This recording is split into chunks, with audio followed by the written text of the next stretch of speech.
c'est terminé. C'est terminé. Le Cap-Vert tient en échec l'équipe d'Espagne. 0-0. Immense exploit des requins bleus. Ils sont parvenus à résister à l'un des favoris de la compétition. Pour le Cap-Vert qui dispute son tout premier mondial. Un match nul 0-0, le premier de la compétition.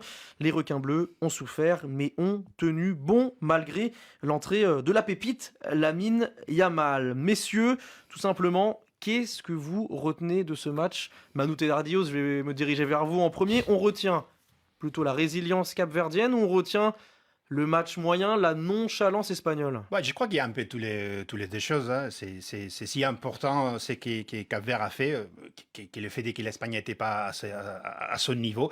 Et il y a plusieurs explications, pas justifications, mais on ne va pas tout réduire à l'absence de Yamal et de Nico Williams. Il y a aussi un choix tactique avec Gavi et Ferran Torres pour compléter les trios offensifs, deux joueurs qui jouent plutôt vers le centre, donc tu perds un peu c'est qui est un peu l'image et le style de jeu de l'Espagne déjà.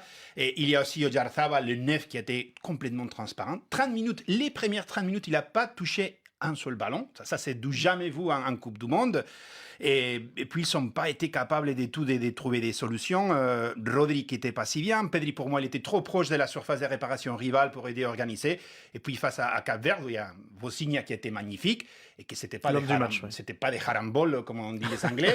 Ils n'ont fait qu'une seule faute. Ils ont fait qu'une seule faute pendant tous les matchs. Donc, on ne peut pas dire qu'ils ont joué pas bien, qu'ils ont joué moche. Ils étaient très résilients. Ils ont joué avec leurs armes. Voilà, ils ont créé un puzzle qui l'Espagne n'a pas été capable de solutionner. Donc, il y a plein de mérites aussi pour l'équipe des Cap-Vert. Pat, le puzzle capverdien qui a posé des soucis au puzzle pourtant bien conséquent de l'Espagne. Ben, en fait, je trouve que oui, les absences de Nico Williams et Lamine Yamal ne peuvent pas tout expliquer, mais quand même, alors, les deux sont rentrés en fin de match. Sans eux, l'Espagne manque d'une chose importante en football, c'est la vitesse.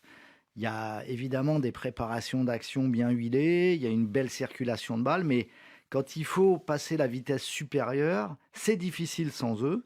Ensuite, pour moi, il faut quand même avant tout souligner la solidarité du Cap-Vert, la belle organisation, à la fois défensivement, mais aussi quand ils arrivaient à ressortir les ballons, ils faisaient pas n'importe quoi avec, ils balançaient pas les ballons n'importe comment, ils essayaient de ressortir proprement. Il y avait un plan de jeu. Ils ont manqué de lucidité pour conclure leur rare contre-attaque, c'est vrai, mais on ne peut pas tout leur demander. Et sur ce match, je trouve que moi, ça m'a fait penser aux matchs parfois d'équipes de bas de tableau qui vont jouer un ténor d'un grand championnat et qui arrivent à faire un match nul avec leur solidarité, avec le dépassement des uns et des autres. Et ça, c'est quand même beau à voir.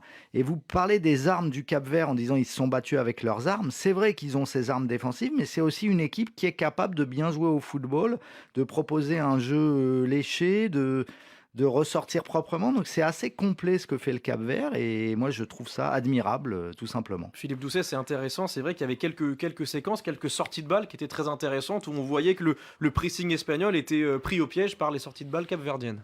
Oui, mais c'est pas la marque de fin. Enfin, c'est pas ce qui a été le plus marquant dans ce match. Là, c'est un match où ils ont joué dans leurs 25 mètres.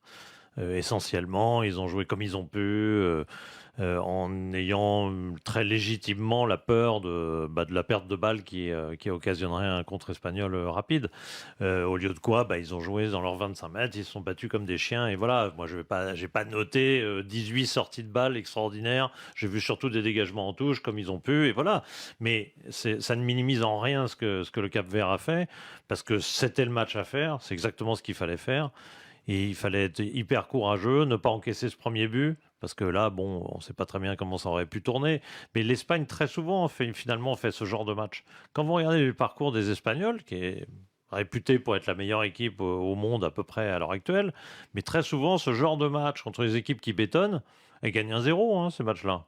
Très souvent. Et par contre, ils vont gagner 4-1 à l'extérieur chez une équipe où on se disait, ah bah là, peut-être qu'ils vont être accrochés parce que c'est une bonne équipe. Ça, ces matchs-là, ils arrivent à les gagner assez nettement. Ils ont plus d'ampleur parce que l'équipe adverse joue.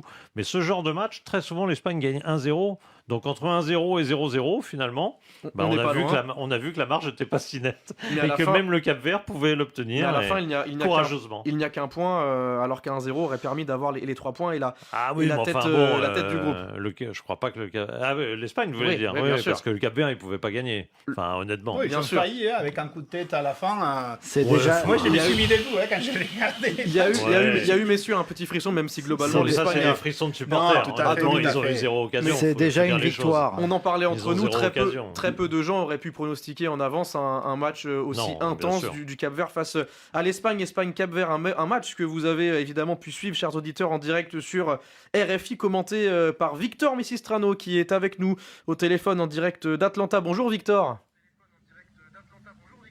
Salut Sofiane, bonsoir à toutes et à tous. Victor, on vous a entendu vous égosiller sur le coup de sifflet final, et c'est normal parce que vous le disiez si bien dans votre voix, le Cap-Vert réalise un exploit, un point historique. Vous avez pu décortiquer cette équipe capverdienne avec ce point pris face à l'une des meilleures sélections au monde. Est-ce que lorsqu'on est supporter capverdien, on peut légitimement se dire que cette phase de poule, on peut ambitionner peut-être d'être deuxième, troisième et d'aller chercher une qualification qui serait encore plus historique?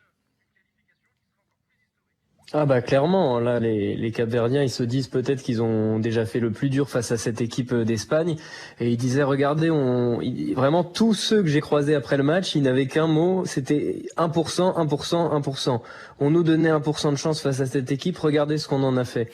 Et donc eux dans l'idée maintenant c'est forcément de se dire que face à l'Uruguay à Miami mardi prochain puis contre l'Arabie Saoudite, ils pourront faire là aussi de grandes choses, peut-être développer aussi un autre football que ce jeu très restrictif mais finalement qui a fonctionné. Ils ont fait ce qu'ils avaient à faire et donc forcément il y a cette idée de se dire voilà, on va faire comme le Ghana en 2006 pour notre première participation, on va aller franchir cette étape du premier tour.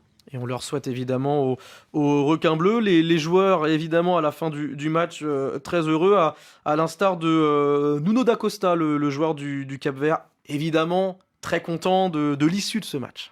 Il fallait qu'on reste costaud, pas donner beaucoup d'espace parce qu'ils ont des joueurs très talentueux. Et puis, dans le peu de ballons qu'on avait, d'essayer de les contrer. Et voilà, on savait que si on poussait le résultat à 0-0, plus ça allait, au plus ça allait jouer pour nous. Donc c'est ce qu'on a fait et voilà, on sort d'ici aujourd'hui avec un point. C'est notre première Coupe du Monde, un des plus gros adversaires de la compétition. Je pense qu'on s'est préparé, on a réussi à prendre un point aujourd'hui. Ça nous lance très bien la compétition et on espère que dans les prochains matchs, on va réussir à prendre plus de points. Le Cap-Vert bien lancé, l'Espagne ralentit. Messieurs, je vais avoir votre analyse quand même sur l'Espagne, le grand favori de cette Coupe du Monde, champion d'Europe en titre, ce sacre en 2024. Messieurs, selon vous, c'était quoi le problème aujourd'hui? Alors évidemment, on va pas faire de grandes analyses sur la compétition, on est que sur le premier match, une entrée en lice, les conditions climatiques, il peut y avoir de l'adaptation, des blessures, des retours de blessures. Alors on va pas commencer à dire que l'Espagne tremble. Est-ce qu'il y avait, je ne sais pas, un problème de composition de départ? Vous parliez, messieurs, de peut-être un nombre trop important de milieux de terrain qui se marchaient dessus. Est-ce qu'il y avait de grands problèmes offensifs? Pour vous, quels sont les points, les axes d'amélioration de cette équipe espagnole? Moi, je pense que, comme l'a dit Manu précédemment, c'est vrai que les choix au milieu avec des profils un peu similaires, c'était pas, peut-être qu'il aurait fallu apporter d'autres choses, d'autres ingrédients.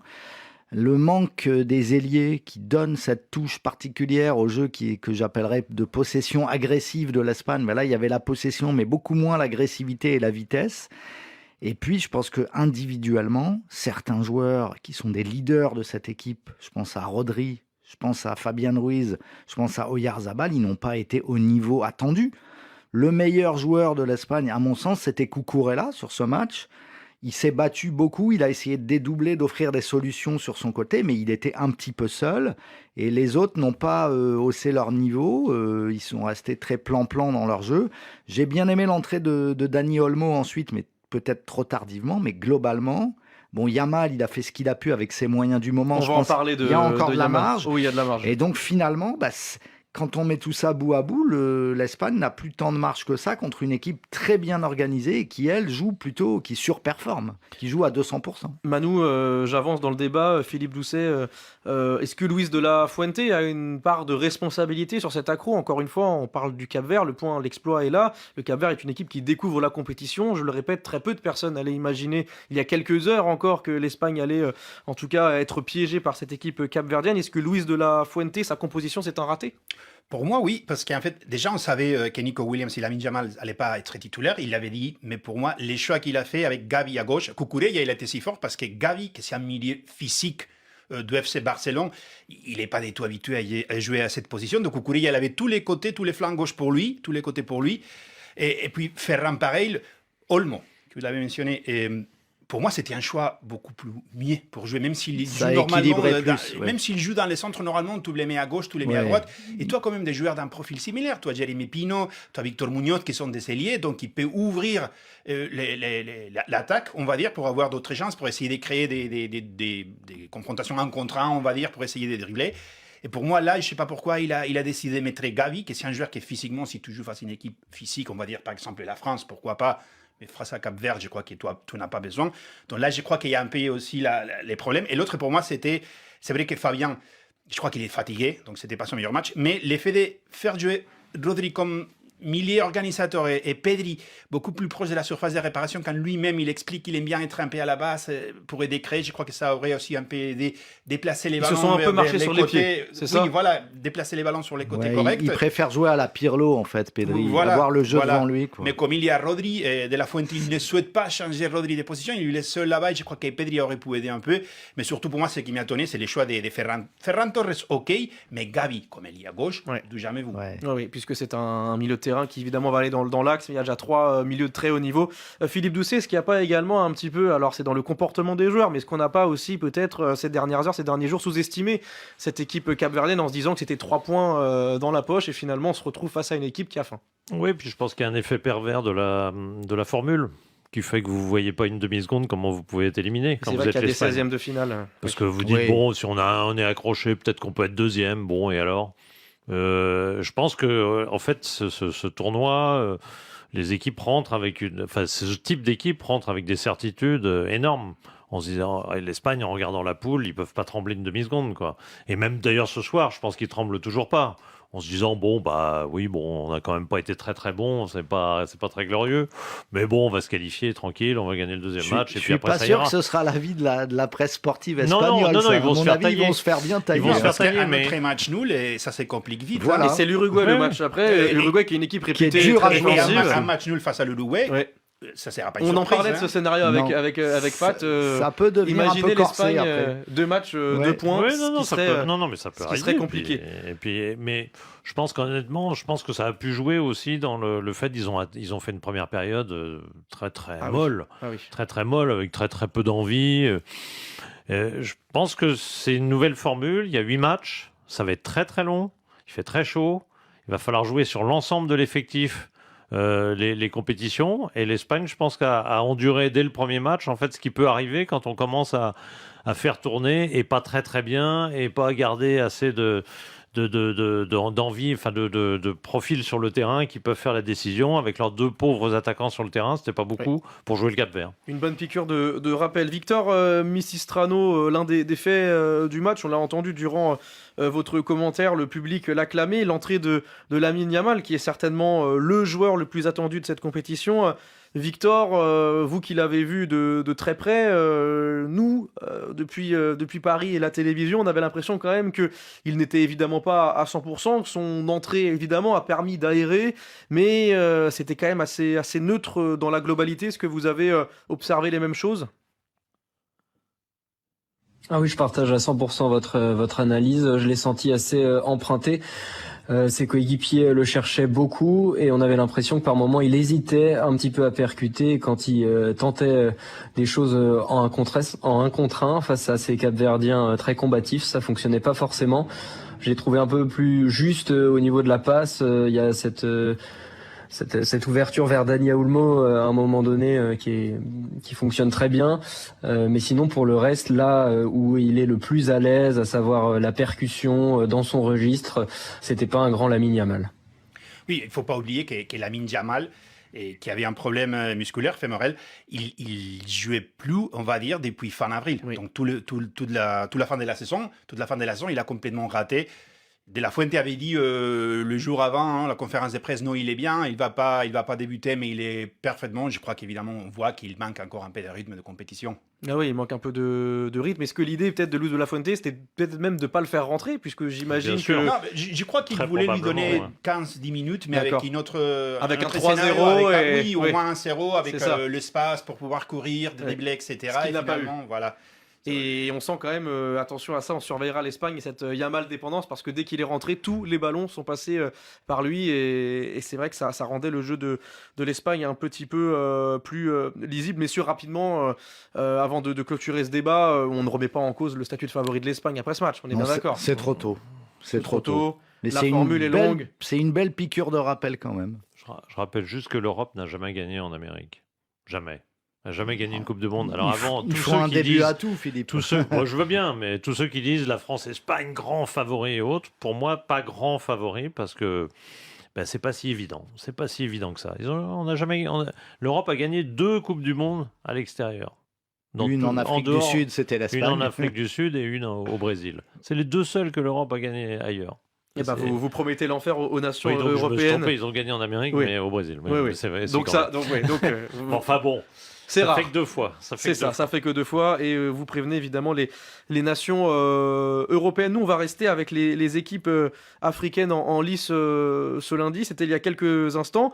On vient d'évoquer le Cap-Vert et cet exploit et ce point du match nul. Une autre équipe africaine a décroché un point, l'Égypte, qui avait évidemment fort à faire il y a quelques instants. C'était face à la Belgique. Les Pharaons qui ont accroché la Belgique, score final 1 but partout, et ce sont les Égyptiens qui ont ouvert la marque, mais les Diables Rouges ont eu de la ressource pour revenir au score en seconde période grâce à un but malheureux contre son camp. Messieurs, Pat, on a vu le match ensemble. Est-ce que on peut dire que l'Égypte a de quoi s'en vouloir? Il y a cette ouverture du score, il y a pas mal d'occasions de faire le break, et puis l'entrée de Romelu Lukaku en fin de match qui a forcé la décision. Est-ce que lorsqu'on est égyptien, on peut un petit peu s'en mordre les doigts de ce match? Oui, on peut s'en mordre les doigts parce que je pense que la première mi-temps était vraiment à l'avantage des Égyptiens qui ont concrétisé ce temps fort avec un but, mais qui n'ont pas pu pousser davantage cet avantage, justement. Ensuite, la Belgique a réagi et je trouve que les Égyptiens ont fait une erreur qu'ils commettent assez souvent quand ils mènent au score, c'est-à-dire qu'ils ont tendance à trop laisser le ballon à leur adversaire. C'est une équipe qui aime subir, qui aime défendre, ce qui est une qualité quand on mène, mais là, c'était peut-être un peu... Ils sont peut-être allés un peu trop loin là-dedans. Ils auraient peut-être dû essayer davantage de tenir la balle parce qu'en plus, leurs offensifs étaient plutôt dans un bon jour. Et au final, il y a ces 2 occasions ratées par Zico, le joueur de Pyramides, qui est le choix un petit peu surprise de Hossam Hassan pour cette compétition. Mais c'était pas assez. J'ai trouvé Salah plutôt pas mal. On l'attend. Oui, lui qui sort d'une saison Voilà, un peu compliquée. Je trouve qu'il a l'air de s'être bien retapé. Mais globalement, l'Égypte a trop subi et a fini par le payer. Et l'entrée de Lukaku, ça a créé... C'est pas lui qui marque, mais c'est grâce à lui, grâce à sa présence, à sa pression que Hani marque contre son camp. Et ça montre que le foot, c'est aussi un sport de rapport de force et de rapport de force physique. Parce que Lukaku, on voit bien qu'il n'est pas à son poids de forme, qu'il est loin de son meilleur une niveau. saison très compliquée du côté Voilà. du Napoli, des blessures à répétition. Très ce qui peu peut de temps de expliquer. jeu, un manque de rythme, un manque il n'est pas affûté, mais sa présence fait peur. C'est un peu un effet Chabal, quoi. C'est-à-dire Chabal, c'était pas le meilleur rugbyman, mais rien que sa présence physique, sa trogne en quelque sorte faisait peur à l'adversaire. Là, ça a été un petit peu pareil avec Lukaku, donc c'est bien joué de la part de Rudy Garcia. Globalement, je trouve quand même que les leaders techniques belges, à savoir De Bruyne et Doku, étaient étaient loin du compte. On va y venir sur la sélection belge, mais on va rester un petit peu avec nos amis pharaons. Philippe Doucet, l'Égypte qui n'a jamais remporté de match à la Coupe du Monde, l'Égypte qui restait en 2018 sur 3 matchs, 3 défaites en phase de poule. Ils étaient à 2 doigts, à quelques minutes de ces 3 points. Est-ce que ça a un petit peu trotté dans la tête en fin de match de se dire qu'on était tout proche de la victoire, on n'a jamais gagné et on tremble un petit peu? Non, moi je vous trouve un peu flatteur. Je pense que c'était très équitable le nul. La Belgique méritait de revenir au score et l'Égypte avait mené 1-0 sans avoir rien fait avant le but. Donc bon. Oui, ils ont été très efficaces sur l'ouverture oui, du ils ont score. été très efficaces en première période quand même. Après, ils ont eu des occasions de 2-0, ça c'est un fait. Donc là, oui, je comprends le regret de Patrick, mais honnêtement, le nul est quand même très, très équitable. Et c'est pas, il est pas choquant. Il est pas choquant que la Belgique soit revenue. Après, est-ce que ça a trotté dans la tête? Je pense pas, parce que les Égyptiens étaient là. Ils ont fait un match comme justement ce qui leur avait manqué en 2018, où franchement ils avaient été petits garçons presque. Mais Salah était Là, blessé en 2018. et c'est vrai que ça a été diminué à l'époque. Là, je trouve qu'ils étaient bien là, ils étaient bien dans leur match, ils étaient en jambes.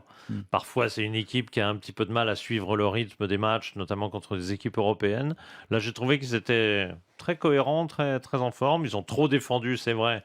Patrick a C'est raison, un peu ils leur ont un travers. peu trop, et c'est un peu leur travers culturel. Ouais, Parce que voilà. en fait, ils avaient 4 joueurs offensifs sur le terrain, donc il y avait de quoi faire, parce que Achour Et ça s'est vu sur pas mal de transitions. Oui, ça s'est vu sur des transitions, absolument, sur des contre-attaques. Et ils auraient pu tenir un peu mieux le ballon, peut-être qu'ils ne l'ont fait. C'est peut-être le tort qu'ils ont, parce que en face, on va en parler sûrement, mais la Belgique, ils ont aligné 6 joueurs de plus de 30 ans, et là aussi, ça s'est vu. Ça s'est vu, ça s'est ressenti. Manu, on parle du bon match égyptien. Les Belges, oui, c'est vrai que dans le rapport de force, c'était plutôt équilibré. Les deux équipes se valaient. Mais le rendement belge, dans sa globalité, a été assez décevant. On les a sentis quand même pas mal de fois dépassés, surtout au milieu de terrain où les Égyptiens se sont régalés. On ne compte même plus le nombre de transitions, même si elles n'ont pas été réussies par les Égyptiens. Est-ce que vous avez été déçus, vous, de l'entrée en liste des Belges? Oui, j'ai bien aimé surtout l'Égypte la première mi-temps, comme ils sont réussi à être tellement solides. Si tu vois que c'est que toi en face, surtout Doku et Trossard, les deux ailiers, qui pour moi sont les joueurs clés avec De Bruyne, et comme ils se défendaient très bien avec cette ligne des 4, et des fois il y avait Siko, il y avait Achour qui reculait un petit peu pour créer une espèce de ligne des 5, Achour, le buteur, voire des 6, une ligne défensive des 6 pour étouffer toute option des ailiers de l'équipe rivale, et qu'ils ont fait très bien. Puis la deuxième mi-temps, je crois, dès qu'ils ont pris ces buts, la Belgique doit remercier totalement à Lukaku, même s'il n'a pas marqué. Là, je crois qu'ils sont stressés un peu des plus. Tu vois, je crois que c'était pas un problème physique dès qu'ils n'arrivent plus à tenir. Je crois qu'ils sont stressés un peu plus voir ces buts-là. Mais sinon, c'était bien. Et par rapport à Salah, moi, j'ai bien aimé. Il est joué comme numéro 10 plutôt qu'un côté. Ouais. Donc, il était avant-centre même. Il a compensé cette manque de vitesse un peu pour sa vision, sa classe, parce que bon, il n'a pas fait une magnifique saison, mais c'est un joueur clé pour l'Égypte. Il a été remplacé, mais je crois qu'il n'était pas trop content parce qu'il s'amusait bien. Je crois qu'on les voyait s'amuser, qu'il était confortable. Ce n'était pas le cas avec Liverpool cette saison. Donc, je crois que l'Égypte, c'est normal qu'ils y regrettent un petit peu, parce que je crois qu'ils auraient pu gagner les matchs. Il y avait une image amusante en toute fin de match où on voit Mohamed Salah calmer son sélectionneur qui est en train de s'emporter. Je ne sais pas pourquoi. C'était pour une action le monde à l'envers. C'était Meunier qui a pris un joueur. C'est les excitations de fin de match. C'est ce sélectionneur est quand même un personnage incroyable. Ouais, il réclamait un pénalty qui... Bon, il y avait une obstruction, mais bon, qui n'a pas été sifflé, mais effectivement, à la manière de Hossan Hassam, qui est... caractère volcanique. Ah oui, c'est n'importe quoi. On parlait des cadres égyptiens. À côté de lui, Sampaoli a l'air sobre. Il faut le faire. Ouais. Et il faut le faire. On parlait des cadres égyptiens qui ont plutôt répondu présent. On n'a pas parlé de Marmouche, qui a aussi une belle occasion de doubler la mise, mais Nathan Ngoy, le défenseur belge, a réussi à revenir en le poussant un tout petit peu. Un défenseur qui vous est cher. Un défenseur qui joue dans un club du nord de la France, exactement, mon cher Patrick Juillard. Les cadres belges de leur côté. Meunier a moins bien défendu. Voilà. Sur le but, Thomas il est Meunier, coupable. même Kevin De Bruyne, si on enlève évidemment le coup franc qui était très bien tiré. Magnifique le coup franc. Mais Amadou Onana qui sort à un peu peu près à l'heure de jeu. Trossard, il a l'air très usé par cette saison. Les cadres belges, est-ce qu'ils sont pas encore totalement rentrés dans leur compétition? Doku, il a manqué de lucidité dans certaines situations où parfois il doit plus s'assurer, parfois au contraire oser plus quand il assure trop. Enfin, il n'était pas toujours dans le bon tempo et dans le bon choix. Donc moi, oui, je reste sur ma faim sur les cadres belges. J'ai trouvé plutôt par contre les entrées plutôt intéressantes. Donc le banc, coaching gagnant. Relativement, en tout cas, j'ai trouvé qu'ils avaient apporté chacun dans son registre quelque chose. Raskin ou Van Aken ont apporté plus de vivacité, ils ont joué un peu plus vite, ils ont fluidifié un peu, sans être parfait évidemment. Cette Belgique a de la marge pour progresser en tout cas, et c'est les entraîneurs qui aiment bien la langue de bois peuvent dire que c'est un bon résultat sur lequel s'appuyer pour que le groupe ne se relâche pas trop et se rendent compte qu'il faut encore travailler. C'est ce qu'ils disent en général. Surtout que c'était logiquement le match le plus compliqué de ce groupe, puisque l'autre rencontre... Attendez J'y l'Iran, viens, Philippe Doucet. L'Iran qui affronte la Nouvelle-Zélande du côté de Los Angeles. Le match débutera à 1h temps universel. Messieurs, j'étais assez piquant en disant que l'Égypte était la deuxième favorite de ce groupe. L'Iran a surveillé pour deux choses. Déjà sportivement, parce que qu'est-ce que va produire l'Iran face à la Nouvelle-Zélande, qui est supposée l'équipe la plus faible de ce groupe, mais le contexte géopolitique actuel fait que l'Iran sera particulièrement scruté. Avant de faire une analyse sportive, messieurs, de l'équipe iranienne, de ce qu'elle peut viser dans ce groupe, est-ce que tout ce contexte, toute cette pression va nécessairement influer, jouer sur le parcours Manu Tedradios des Iraniens de l'autre côté de l'Atlantique? Bah, tout à fait, tout à fait. Déjà, l'effet de pouvoir jouer et d'être présent, pour moi, je crois que c'est une victoire pour les pays, ou en tout cas pour les gouvernements, les autorités. Et puis, comme tout doit, déjà l'arrivée, les problèmes qu'ils sont eux, une grosse partie qui est pas de l'équipe, mais de l'équipe technique, de l'staff qui n'a pas pu rentrer dans les pays, dans les États-Unis. Et les voyages aller-retour qu'ils doivent faire pour les matchs, parce qu'ils sont en visa de 24 heures chaque jour des matchs. Ils ne pour peuvent rester. Pas dormir sur le territoire américain. Ils doivent partir au Mexique, où ils se sont installés. Oui. Ils partent, ils jouent, et puis ils reviennent. Donc, je crois que ça va avoir un impact forcément, mais pour eux, je crois que ce n'est pas une question de victoire sportive ou d'une bonne performance sportive, c'est une question géopolitique. Et là, c'est une victoire, l'effet de le revoir jouer. On parlait il y a des mois, non, l'Italie qui pourrait peut-être le remplacer. Il y avait cette rumeur, Ils sont finalement là, donc je crois que pour les autorités du pays, je ne vais pas dire pour les pays, parce que pour moi, ce sont des choses complètement différentes, pour les autorités, c'est toute une victoire. En tout cas, le sélectionneur Amir Ralenouey a évoqué en conférence de presse la volonté des joueurs iraniens et de la sélection iranienne de séparer le côté football du côté politique.